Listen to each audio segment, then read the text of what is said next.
Hi, welcome to சாரிகீஸ் and டிகானா வீட்டு சமையல். இன்றைக்கி நம்ம என்ன பார்க்க போகிறோன்னா, உடம்புக்கு ரொம்ப ஆரோக்கியமான இரும்பு சத்து நிறைந்த கருவேப்பிலை துவையல் எப்படி செய்யணுந்தாங்க பார்க்க போகிறோம். இது சூடான சாதத்தோடு நல்லா பிசைஞ்சு சாப்பிட்டா அருமையாக இருக்குங்க. சாப்பிட்டுட்டே இருக்கலாம் போல் இருக்கும். நம்ம இதை சாப்பிட்றதுனால முடி கொட்டுற பிரச்சனை இருந்துச்சுன்னா அது ஸ்டாப் ஆகும். முடி நல்லா கருன்னு வளருங்க. வாங்க இப்போ நம்ம வீடியோக்குள்ளே போகலாம். வீடியோக்குள்ளே போகிறதுக்கு முன்னாடி நம்ம சேனல் ப்ளீஸ் சப்ஸ்கிரைப் பண்ணிக்கோங்க. அப்படியே பக்கத்தில் உள்ள பெல் பட்டனை ப்ரெஸ் பண்ணிக்கோங்க. இப்போ இந்த துவையலுக்கு ஒரு சின்ன துண்டு இஞ்சி எடுத்துருக்கேங்க. ஒரு 10-15 சின்ன பூண்டுங்க, அது நாட்டு பூண்டு. சின்ன வெங்காயம் ஒரு 10 வெங்காயம் எடுத்திருக்கேன். ஒரு நெல்லிக்காய் அளவு, சின்ன நெல்லிக்காய் அளவு கொஞ்சம் புளி எடுத்திருக்கேங்க. ஒரு 15 காஞ்ச மிளகாய் எடுத்திருக்கேங்க.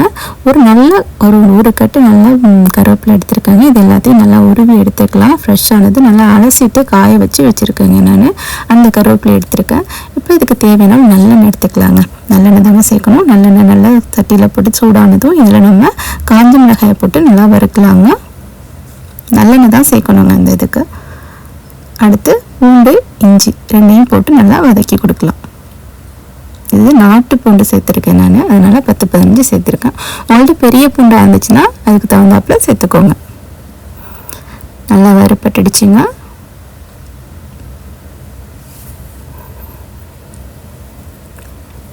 இப்போ அடுத்து நம்ம உரிச்சு வச்சிருந்த சின்ன வெங்காயத்தை சேர்த்துக்கலாம்.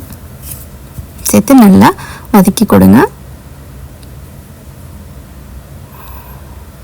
நல்லா வதங்கிட்டுருக்கு. இப்போ நம்ம புளியை இதோட சேர்த்து வதக்கி கொடுத்துக்கலாங்க. இந்த பச்சை வாடை இல்லாமல் இருக்கும் புளியில். இந்த மாதிரி பிரித்து போட்டுக்கோங்க. நல்லா எண்ணெயிலே நல்லா வறுபடட்டுங்க. இதெல்லாம் நல்லா வறுபட்டுடுச்சு. இப்போ நம்ம கருவேப்பிலை உருகி வச்சுருக்கோம் இல்லைங்களா, அதை சேர்த்துக்கலாங்க. எவ்வளோ கருவேப்பிலை சேர்க்குறோம் பார்த்தீங்களா. இதை ஒரே நாளில் சரி பண்ணிடலாங்க, காலி பண்ணிடலாம். எங்கள் வீட்டில் நாங்கள் ஒரே நாளில் இதை காலி பண்ணிவிடுவோம். இவ்வளோ கருவேப்பிலை குழம்புலாம் போட்டால் நம்மளால் சாப்பிட முடியுங்களா? பட் இந்த மாதிரி துவையல் செஞ்சு சாப்பிட்டிங்கன்னா நமக்கு உடம்புக்கு நிறைய கருவேப்பிலை சேரும்.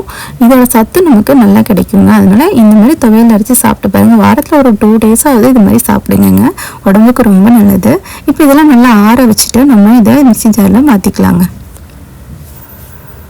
மாற்றிட்டு நல்லா அரைச்சிக்கலாங்க. தண்ணி ஊற்றாமல் ஃபஸ்ட்டு இதை அரைச்சி எடுத்துக்கலாம். ஓகேங்களா? மாற்றியாச்சு. எவ்வளோ எல்லாத்தையும் இதில் வச்சிடலாம். இப்போ இதுக்கு தேவையான உப்பு, கல் உப்பு சேர்த்துக்கலாங்க. கல் உப்பு சேர்த்துட்டு தண்ணி ஊற்றாமல் நல்லா அரைச்சி எடுத்துக்கலாம். ஃபஸ்ட்டு இப்படி இருந்திருக்கு பார்த்தீங்களா, தண்ணியே சேர்க்கலாம். இப்போ நம்ம இதுக்கப்புறம் இதில் கொஞ்சமாக தண்ணி சேர்த்துக்கலாம். நீங்கள் இந்த சட்னி நிறையா செய்கிறீங்க, துவையல் நிறையா செய்கிறீங்க, தண்ணிக்கு பதில் நல்லெண்ணெய் சேர்த்து அரைச்சிங்கன்னா இது ஒரு 2 வாரம் வரைக்கும் வீணாக போகாமல் இருக்குங்க. ஃப்ரிட்ஜில் வச்சு சாப்பிட்லாம். இப்போ எனக்கு 2 நாள் சரியாயிடும் ஊற்றாலும் நான் தண்ணி ஊற்றி அரைச்சிருக்கேன். நல்லா அரைச்சாச்சு. இப்போ இதை தாளிப்பு பண்ணிக்கலாம். தாளிப்பு சட்டியில் நல்லெண்ணெய் ஊற்றிக்கலாம். நல்லெண்ணெய் ஊற்றிட்டு நல்லெண்ணெய் சூடானதும் நல்லா கடுகு சேர்த்துக்கலாம். கடுகு நல்லா பொரியட்டும். பொரிஞ்சதும் இதில் கொஞ்சமாக கருவேப்பிலை சேர்த்துக்கலாங்க. அவ்வளோதாங்க, தாளிப்பு நமக்கு ரெடி ஆகிடுச்சு. இப்போ அதை இந்த துவையலில் சேர்த்துக்கலாம். அவ்வளோதான், நமக்கு சூப்பரான அருமையான கருவேப்பிலை துவையல் ரெடி ஆகிடுச்சுங்க. இது சூப்பரான டேஸ்ட்டில் இருக்குங்க. இதில் புளி, மிளகா, பூண்டு, இஞ்சி எல்லாம் சேர்த்துருக்கோம் இல்லைங்களா. இது சாதத்தில் பசஞ்சு சாப்பிட்டா அவ்வளோ ஒரு டேஸ்ட்டாக இருக்குங்க. செம்ம டேஸ்ட்டாக இருக்கும். இது நாங்கள் எங்கள் வீட்டில் இந்த துவையல் ஒரே நல்ல காலி ஆகிடுங்க. இது சாதத்துக்கு மட்டும் இல்லைங்க, இட்லி, தோசை இதுக்கும் வச்சு சாப்பிட்லாம். பட் சாதத்துக்கு வச்சு சாப்பிட்டா அருமையாக இருக்கும். சைடிஷ் கூட தேவையில்லைங்க. இதுக்கு ஒரு அப்பளம் மட்டும் வேணும்னா நீங்கள் அப்பளம் பொரிச்சிக்கலாங்க.